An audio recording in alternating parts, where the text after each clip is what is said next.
इदम श्री सद्गुरुवे नमः। जन्म शताब्दी पुस्तकमाला 71। हमारी अंतस चेतना ही वास्तविक गायत्री, डे 13। परम पूज्य गुरुदेव वंदे माँ की कृपा से एक अद्भुत खजाना ब्रह्मांड खोल रहा है। यानी ब्रह्मांड मानो हमें सब कुछ देने के लिए तैयार है, और गुरुदेव हमारी पात्रता को बढ़ाना बढ़ाना और बढ़ाना चाहते हैं, हमें चमकाना चाहते हैं। बाहर से नहीं, बाहर से तो हम अपने आप को बतेरा चमका लेंगे। बहुत सारे प्रोडक्ट अवेलेबल है मार्केट में, और बहुत सारी साबुन वाबुन जाने क्या क्या अवेलेबल है, क्रीम पाउडर। पर गुरुदेव हमें भीतर से चमकाना चाहते हैं। क्यों चमकाना चाहते हैं? क्योंकि गुरुदेव हमें ये अनुभव कराना चाहते हैं, ये एक्सपीरियंस कराना चाहते हैं कि तुम मैं ही हूं और मैं तुम ही हूं, मेरा सारा प्राण तुम्हारे भीतर तैर रहा है। और गुरुदेव कह रहे हैं सारी शक्तियां बीज रूप से हमारे ही अंदर है, क्योंकि साधना के साथ भी परिश्रम जुड़ा हुआ है। सच्ची साधना कौन करता है? सच्ची साधना बेटा वैज्ञानिक करता है। गुरुदेव ये बात हमको अच्छे से समझा चुके हैं कि सच्ची साधना वैज्ञानिक करता है। तो यहाँ पर हमें इसी बात को समझना है कि चेतना का महत्व क्या है। गुरुदेव कहने लगे हमारी जिंदगी में क्या क्या होता है, हमारे भीतर वाली शक्ति कितनी है बेटे। यह समझो कि सारे सौर मंडल में जितनी ताकत और जो ढर्रा है, वह सब ढंग और ढर्रा छोटे से एटम के भीतर भरा पड़ा है। वृक्ष जो है उसका पूरा रूप छोटे से बीज के भीतर भरा पड़ा है। छोटे से बीज के भीतर पत्ती, टहनी, फल और फूल सबका नक्शा है, सबका खाका है, सबका आधार है। इस बीज के अंदर सब कुछ भरा पड़ा है। इसी तरह ब्रह्मांड में जो कुछ भी है हमारे पिंड में दबा पड़ा है, और भगवान में जो कुछ भी है हमारी जीवात्मा में दबा पड़ा है। भगवान के सारे ब्रह्मांड में जो भी शक्तियां हैं, ताकतें हैं, वे सब बीज रूप में हमारे भीतर विद्यमान है। बीज को हम बोएं, उगाएं, बढ़ाएं, खिलाएं, पिलाएं, तो उससे पूरा का पूरा बरगद का पेड़ हो सकता है। और साधना इसी का नाम है।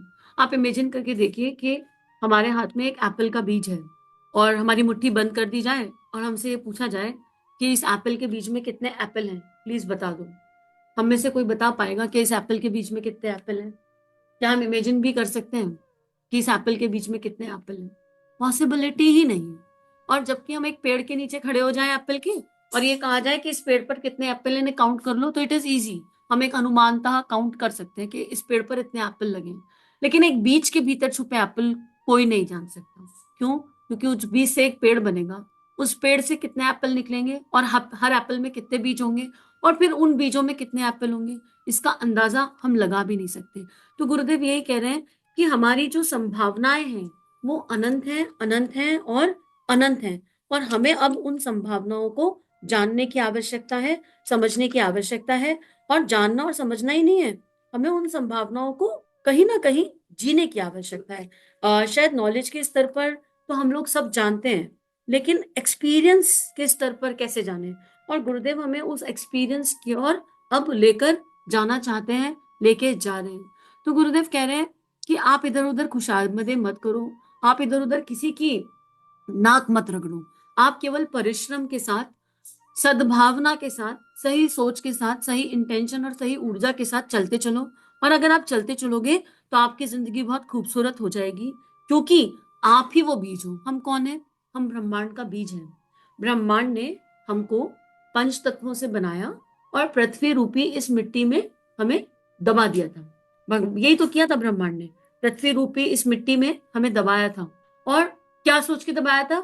कि हमें नर्चर होगा, हमें नर्चर किया जाएगा, हमें हमारे माता पिता से नर्चर मिलेगा, हमें हमारे पूर्व जन्म के दिव्य संस्कारों से नर्चर मिलेगा, हमें गुरु से नर्चर मिलेगा, हमें हमारी सराउंडिंग से नर्चर मिलेगा। पंच तत्व तो प्रेम कर ही रहे हैं, प्रकृति ने अपने प्रेम में कोई कमी नहीं रखी।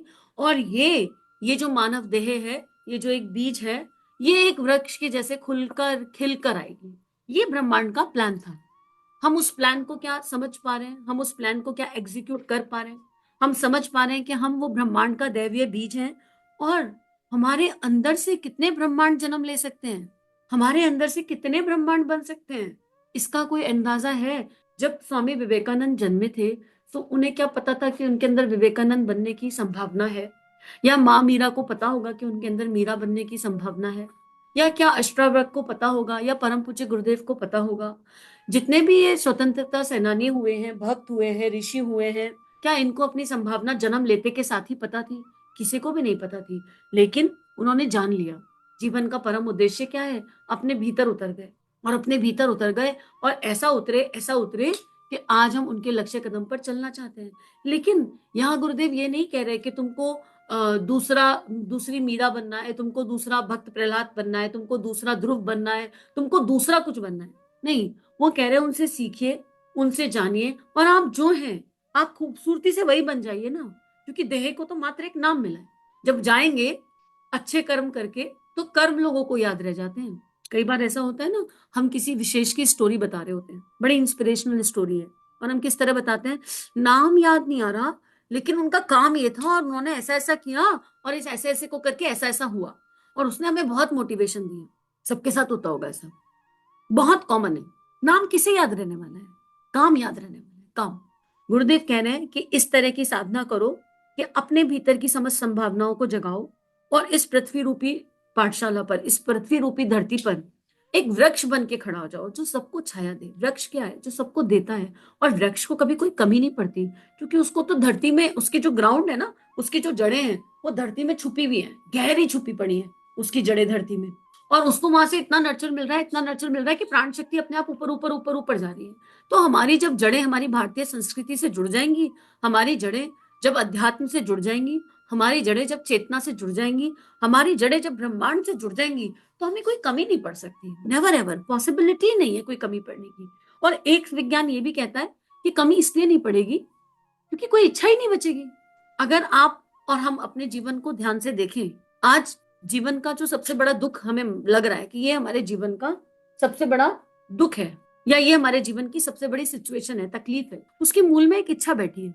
चेक कर लीजिए, इच्छा, अपेक्षा और आशा, ये द्वार है किसका, दर्द का, सुख दुख का, परेशानियों का। इच्छा खत्म, समस्या खत्म। इसका मतलब ये नहीं है कि आशावान ना हो या एम्बिशियस एम्बिशियस ना हो, सब कुछ हो, मानव जीवन में आए हैं तो, लेकिन लेकिन अलर्ट रहने की आवश्यकता है। कर्म कर, फल की इच्छा मत कर। मानव देह में आए हैं तो कोई तो भगवान ने भेजा है ना, बीज को भेजा है, तो किसी कारण से तो भेजा है, उसको जान ले। हम तो कॉम्पिटेटिव एग्जाम की तैयारी करने से पहले रिजल्ट के लिए डर रहे होते हैं, सिलेक्शन होगा कि नहीं होगा, होगा कि नहीं होगा, और इस चक्कर में जो बुक पढ़ रहे हैं वो भी ढंग से नहीं पढ़ पाते हैं। अरे एक सब्जेक्ट पढ़ रहे हो, ऐसा पढ़ लो, ऐसा पढ़ लो कि उस एक सब्जेक्ट में पीएचडी कर डालो और हजारों को उस सब्जेक्ट का महाज्ञाता बना दो, ऐसा भी तो पढ़ा जा सकता है। तो हम जो भी करें, जो भी काम करें, उसे ऐसा करें कि इसी काम में अनंत संभावना छुपी बैठी है, और इतनी है कि हम इसका अंदाजा नहीं लगा सकते। तो गुरुदेव कह रहे हैं साधना कुछ भी नहीं है बेटा, साधना केवल इसी प्रक्रिया का नाम है कि अपनी जीवात्मा को, अपनी अंतस चेतना को विकसित करते करते हम महात्मा एक, देवात्मा दो, परमात्मा तीन, यहां तक जहां पहुंचे। इसे प्राइमरी स्कूल कह लो, हाई स्कूल कह लो, इंटरमीडिएट और कॉलेज की पढ़ाई कह लो, पर यही है आत्मा से परमात्मा तक के विकास की प्रक्रिया। पहली प्रक्रिया क्या है, हम महात्मा हो जाएं। महात्मा मतलब कौन, महान आत्मा। महान मतलब देह भाव से महान नहीं, देह भाव से महान हो गए तो फिर लोकेशना वाली एनर्जी है। आत्मा के भीतर का सारा प्रकाश जागृत हो गया, और भीतर की महानता यानी अहम ब्रह्मास्मिन, तत्वमसी वाली भावना डेवलप हो गई। अब इस तत्वमसी वाली भावना को डेवलप होकर अगर हम चले गए हिमालय पर एकाकी यात्रा करने, तो हम केवल महात्मा बन के रह जाएंगे। लेकिन महात्मा के बाद हम देवात्मा बने। देवात्मा कौन, वो देव, वो आत्माएं जो केवल देना चाहती हैं, जिन्हें ये समझ में आ गया कि हमें जो प्राप्त हुआ है वो चाहे कितना भी हुआ हो, हमें वो देना है। अगर एक 11th क्लास का, 12th क्लास का बच्चा 4th 5th क्लास के बच्चों को पढ़ाना शुरू कर दे, एक ट्यूशन केवल, बिना पैसे की अपेक्षा के, मतलब दिल से, भावना से, करुणा से, संवेदना से, या किसी गरीब बच्चे को पढ़ाना शुरू कर दे, हालांकि अमीर गरीब कुछ नहीं है, पर अपनी उस विद्या का दान करना शुरू कर दे, तो उसके ऊपर इतनी विद्या आएगी, इतना विद्या आएगी, क्योंकि उसने देने के भाव को जगा लिया। एक एग्जाम्पल है, तो महात्मा से देवात्मा, और जो देवात्मा हो गया, जो उस एनर्जी पर चला गया, केवल देना ही देना, देना ही देना सीख रहा है, भाई परमात्मा उसके भीतर आकर क्यों नहीं बैठेगा, हो गया ना वो परमात्मा। मीरा के भीतर गिरधर क्यों बैठे, भगत सिंह के भीतर भारत माता क्यों सजीव हो गई, हो ही जाएंगी ना। गुरुदेव के भीतर गायत्री माता क्यों सजीव हो गई, क्योंकि उन्होंने देवात्मा की जो डायरेक्ट एनर्जी थी उसको जीवंत कर लिया। उनके जीने का लक्ष्य ये था, अपने लिए जीने की इच्छा नहीं थी। ये जो महान संत हुए हैं, ऋषि हुए हैं हमारे, इनके अपने लिए कोई इच्छा नहीं थी जीने की। इनको तो मिल गया था वो परम तत्व, भगवान बुद्ध को तो शुरू में ही मिल गया था। उनका क्या भाव था, जो मुझे मिला, जिससे मुझे ये परम आनंद प्राप्त हुआ, ये परम आनंद, इस पर सबका अधिकार है, और मैंने वो रास्ता देख लिया, तो क्यों ना मैं सबको वो रास्ता दिखाऊं। गुरुदेव ही लिखते हैं, मैं क्या हूं मैं, कि मित्रों, साथियों, जिस रास्ते पर हम आपको लेकर जा रहे हैं वो हमारा देखा हुआ है, गुरुदेव के शब्द है ये। तो हमें केवल इस रास्ते पर चलने की तो आवश्यकता है, और फिर अब हमें ये देखना है कि हम कौन से स्कूल में हैं। किसी भी स्कूल में होने में बुराई नहीं है, अगर हम इस स्वाध्याय को सुन रहे हैं तो एडमिशन तो हो चुका, और अगर इस स्वाध्याय को सुनकर आनंद प्राप्त कर रहे हैं, अच्छा लग रहा है भीतर कुछ, और लग रहा है कुछ करना है, तो इसका मतलब यात्रा शुरू भी हो गई। अब यात्रा शुरू हो गई तो उसका ग्रैटिट्यूड डालेंगे, थैंक यू सो मच भगवान। और अगर आज बाई चांस हम पहली बार सुन रहे हैं तो फिर सतर्क हो जाएंगे। कैसे? अब हमें और सुनना है, हमें और जानना है, क्या है यात्रा, हमें शुरू से सुनना है। आज 13 नंबर ऑडियो है, तो हमें जानना है, हमें समझना है कहाँ से शुरू करना है, कैसे करना है, गायत्री कैसे करनी है, और इसकी पहली वाली पुस्तक भी सुननी है, ताकि दोनों का कॉम्बिनेशन बने। 70। और खाली 2 ही सुन के काम नहीं बन पाएगा। क्यों? क्योंकि इस ब्रह्मांड को जितना भी जान लो उतना कम है। हम यहाँ सीखने आए हैं, और ये यात्रा कॉन्टिन्यू सीखने की यात्रा है, लगातार लगातार लगातार सीखने की यात्रा है। तो गुरुदेव कह रहे हैं बस इतना ही है चेतना का महत्व, इतना ही है जानना और समझना कि हमें मानव तन में महात्मा से देवात्मा और देवात्मा से परमात्मा की यात्रा को जीवंत जीना है, और हम जी रहे हैं। हम जिएंगे भी। अब आगे गुरुदेव कह रहे हैं कि ये कैसे होगा? आपको चेतना का महत्व समझना पड़ेगा, चेतना का महत्व जानना पड़ेगा। तो चेतना के महत्व को कल जानेंगे और कल समझेंगे। आज के लिए इतना ही। हम इस एनर्जी को एब्जॉर्व कर लें, हम ग्रैटिट्यूड की एनर्जी पर आ जाए थोड़ा सा। अगर हमको अपनी लाइफ में उच्चतम आयाम प्राप्त करने हैं, तो हम अपनी लाइफ में अब ब्लेम गेम को खत्म करें। एक सूत्र है, अगर हम अपनी लाइफ में आज इसी पल एक भी शिकायत ना हो, हम अपनी सारी शिकायतों को एक जगह लिख लें, और अब हम कहें कि अब हम शिकायत नहीं करेंगे जीवन से।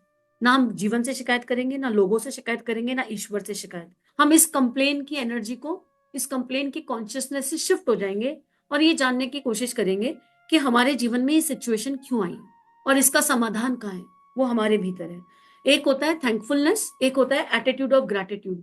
हम क्या करेंगे? अब अपनी ब्लेसिंग्स को काउंट करना शुरू करेंगे। हर सांस में भगवान को थैंक यू बोलना है, पहले तो मानव देह के लिए, उसके बाद ये पंच इंद्रियां हैं, और उसके बाद रोज लिखना शुरू करेंगे। रोज हम किसी 3 चीज के लिए थैंक यू डालेंगे भगवान को, और हम रिपीट नहीं करेंगे, और डेली डालेंगे। इससे क्या होगा? हमारा सबकॉन्शियस एक्टिवेट हो जाएगा, और हमारा एटीट्यूड ऑफ ग्रैटिट्यूड डेवलप होने लगेगा। रात को सोते हुए जो हमें साधना करनी है वो बहुत खूबसूरत होगी, क्योंकि एक पर्टिकुलर टाइम ऐसा आएगा, 30 दिन, 20 दिन, 40 दिन के बाद हमें ऐसा लगेगा एक बार हमारी छोटी बुद्धि से कि अब तो लिखने के लिए कुछ बचा ही नहीं, किस चीज के लिए थैंक यू बोले हम भगवान को। और वहां पर जाकर जो ट्रिगर्स क्रिएट होंगे, वहां पर जाकर जो हम अपनी रिसर्च करेंगे, हमें ढूंढना ही है। ऐसा कैसे हो सकता है कि एक दिन बीत गया और हमें कुछ थैंक यू कहने के लिए नहीं है? ऐसा कैसे हो सकता है? कोई तो मिसिंग है, कुछ तो लूप मिसिंग है।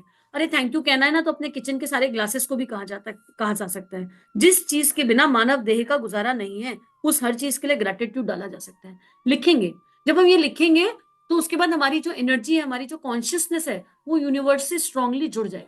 इसको कर कर देखिए तो समझ में आएगा। और वंस एक बार हम ग्रेटिट्यूड की एनर्जी के साथ यूनिवर्स से, आदिशक्ति माँ गायत्री से, या अपने इष्ट से कनेक्ट हो गए, तो रास्ते खुलते चले जाएंगे। हमने कंप्लेन की एनर्जी तो खत्म ही कर दिया, ब्लेम गेम तो है ही नहीं लाइफ में। और जब हम कंप्लेन जो हम दे नहीं रहे वो लौट के नहीं आएगा। जब हम शिकायतें कर ही नहीं रहे, तो जिन कारणों के कारण हम शिकायत कर रहे थे वो कारण अपने आप खत्म नहीं होने लगेंगे। यही तो समझाया बीच का मतलब, जो दोगे वो पाओगे।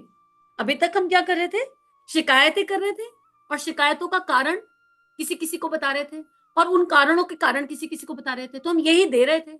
अब हम शिकायत करते ही नहीं, हम केवल थैंक यू बोलते हैं, हर चीज के लिए ग्रेटफुल फील करते हैं। अब क्योंकि हम थैंक यू बोल रहे हैं, तो ऐसी परिस्थितियां क्रिएट होने लगेंगी कि लोग हमें थैंक यू बोलने लगे, हम चाहे ना चाहे। इसका मतलब जीवन बेहतर हो गया ना, इसका मतलब कॉन्शियसनेस शिफ्ट हो गई ना। बिना करे नहीं समझ में आएगा, और हम कर नहीं रहे, ऐसा हो ही नहीं सकता। हम सब कर रहे हैं, निश्चित रूप से कर रहे हैं। तो आज ही संकल्प ले लीजिए। शुरू में ना केवल 1-2 मिनट का काम है, और जब आपको आनंद आने लगेगा थोड़े दिनों बाद, तो आपको ऐसा लगेगा ये एक ध्यान है। रोज 3 चीजों के लिए थैंक यू लिखना, इट इज अ मेडिटेशन, ऐसा फील होने लगेगा। तो आइए अपनी कॉन्शियसनेस को, अपनी चेतना को उस हाईएस्ट फ्रिक्वेंसी पर लेकर चलते हैं, जहां हमें ये समझ में आ जाए कि सब कुछ हमारे भीतर है, और उसके लिए अपने जीवन को खूबसूरत बनाते हैं, और ग्रैटिट्यूड की एनर्जी पर लाइफ को शिफ्ट करते हैं। इसी के साथ सभी को आभार, सभी को प्रणाम। इदम श्री सद्गुरुवे नमः। चलिए समाज में कुछ अच्छा बांटें। अगर ये भावनाएं आपके अंतःकरण को स्पर्श कर रही हैं और आपका परिवर्तन हो रहा है, तो इन भावनाओं को विश्वव्यापी बना दीजिए। चैनल को लाइक कीजिए, सब्सक्राइब कीजिए, और वीडियो को पूरी दुनिया में फैला दीजिए, ताकि ऋषियों की और संतों की लेखनी से जन जन का जीवन बदल सके। जय हिंद, जय भारत।